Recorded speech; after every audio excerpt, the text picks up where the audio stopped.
All right, so one of the techniques that attackers will use is, like we were talking before, the Tor methodology, using the onion router, being able to use anonymizers, say that 10 times in a row, but typically they'll have a very succinct comms method, and one of those types of very succinct comms method is the IRC.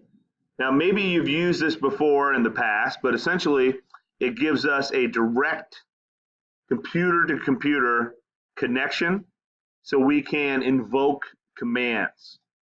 And by doing that, most of the time, it is over a IRC tunnel that goes unhidden on the compromised machine.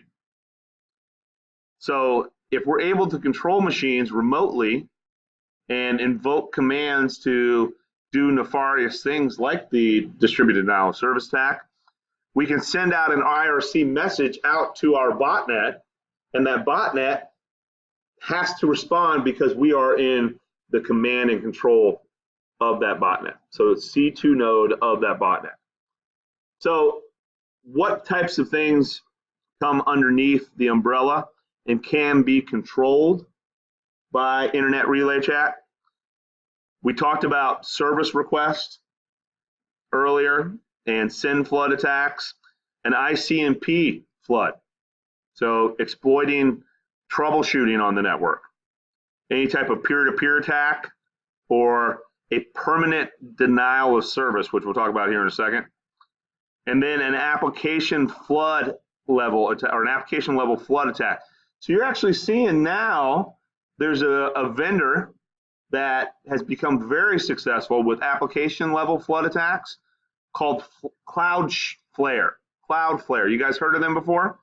So what they'll do is they'll put the Cloudflare appliance in front of a website to prevent any DDoS attacks from happening to a website.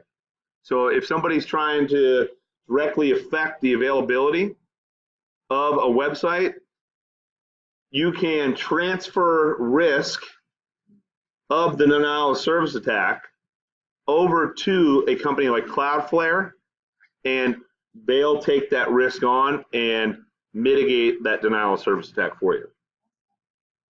So then it's basically a proxy in between your web and the outside world that specifically is looking for a denial of service attack.